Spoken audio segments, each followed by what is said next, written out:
গাভিন নাই।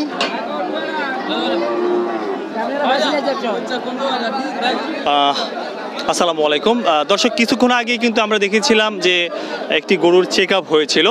তো এই বিষয়ে আমরা একটু জানবো, যিনি ডাক্তার রয়েছেন আমি একটু ওনা থেকে একটু জানতে চাচ্ছিলাম যে কেমন আছেন আপনি? জি, আমি ভালো আছি। আচ্ছা, আপনার পরিচয়টা একটু জানতে চাচ্ছিলাম। আমি সরকারি এই টেকনিশিয়ান, আসলামপুর ইউনিয়ন এবং বুয়ারাট ডিউটি।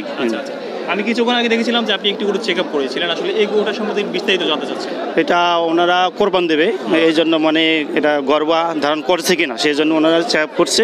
এখন এটা আমি চেক আপ করে দেখলাম যে এটা গর্ভধারণ হয় নাই। আচ্ছা, তো এটা দৈনিক আপনি যে 100% দেখেন, যে 100% গাভীর ভিতরে কত পার্সেন্ট আপনি দেখেন যে গর্ভধারণ হয়েছে? এগুলো তো ম্যাক্সিমাম দেশে গর্ভধারণ করে না, মনে করেন 70-80% এরকম করে নাই। মানে নাই। আচ্ছা, ধন্যবাদ আপনাকে। হ্যাঁ, ঠিক আছে। দর্শক, জানলাম কিন্তু যিনি ডক্টর রয়েছেন এখানে, আসলে যিনি পরীক্ষা করেন, কৃষি ডাক্তার, যিনি হচ্ছে গরু গর্ভপাত হয়েছে কিনা সে বিষয়ে জানাচ্ছিলেন আমাদেরকে।